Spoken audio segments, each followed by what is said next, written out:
Corona virus ने एक बार फिर से देश और दुनिया को डरा दिया है। एशिया और यूरोप के कई देशों में पिछले हफ्ते से कोरोना वायरस के नए मामलों की संख्या में भारी उछाल देखा जा रहा है।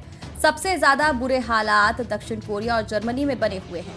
कोरोना के तेजी से बढ़ते मामलों के पीछे ओमिक्रॉन के सब वेरिएंट को वजह माना जा रहा है। नया सब वेरिएंट स्टील्थ ओमिक्रॉन सामने आया, जिसे BA.2 के नाम से भी जाना जाता है। मीडिया में नए वेरिएंट की खबरें आने के बाद धनबाद समेत पूरे झारखंड में भी इस वायरस की चर्चा है और लोग सहमे हुए हैं। पिछले दिनों Indian institute of technology Kanpur के एक ताज़ा अध्ययन में कहा गया था कि संभव है कि कोविड-19 महामारी की चौथी लहर 22 जून से शुरू होकर अगस्त के मध्य तक रह सकती है।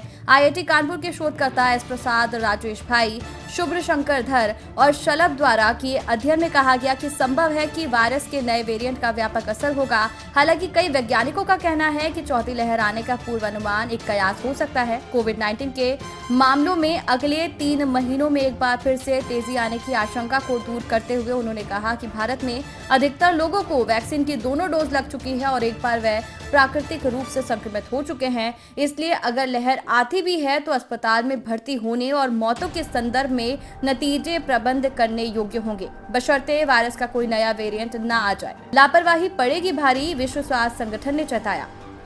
विश्व स्वास्थ्य संगठन ने दुनिया को आगाह किया है कि कई देशों द्वारा व्यापक टेस्टिंग अभियान में नरमी लाने की वजह से एक बार फिर से कोरोना के मामले बढ़ने की संभावना है। WHO ने कहा कि नए मामलों की संख्या की सावधानी से व्याख्या की जानी चाहिए। WHO यूरोप के प्रमुख डॉक्टर हंस क्लूज ने बुधवार को कहा कि महाद्वीप के कई देशों में पिछले दिनों कोरोना प्रतिबंधों को हटा दिया गया था, जिसके बाद हाल के दिनों में ब्रिटेन, फ्रांस, इटली और जर्मनी में मामले काफी तेजी से बढ़ गए। दुनिया के सबसे बड़े स्वास्थ्य संगठन ने कहा कि वैश्विक स्तर पर ताज़ा कोविड-19 मामलों की संख्या में पिछले सप्ताह 7% की वृद्धि हुई है। हालांकि कोरोना वायरस से होने वाली मौतों में गिरावट दर्ज की गई। महामारी पर संयुक्त राष्ट्र की स्वास्थ्य एजेंसी की रिपोर्ट के अनुसार 12 मिलियन यानी 1 करोड़ 20 लाख से अधिक नए साप्ताहिक मामले थे और 33,000 से कम मौतें हुई। रिपोर्ट के मुताबिक मृत्यु दर में 23% की गिरावट आई है। कोरोना और वैक्सीनेशन से जुड़ी जानकारी से अपडेट रहने के लिए हमारे चैनल को सब्सक्राइब कर लीजिए।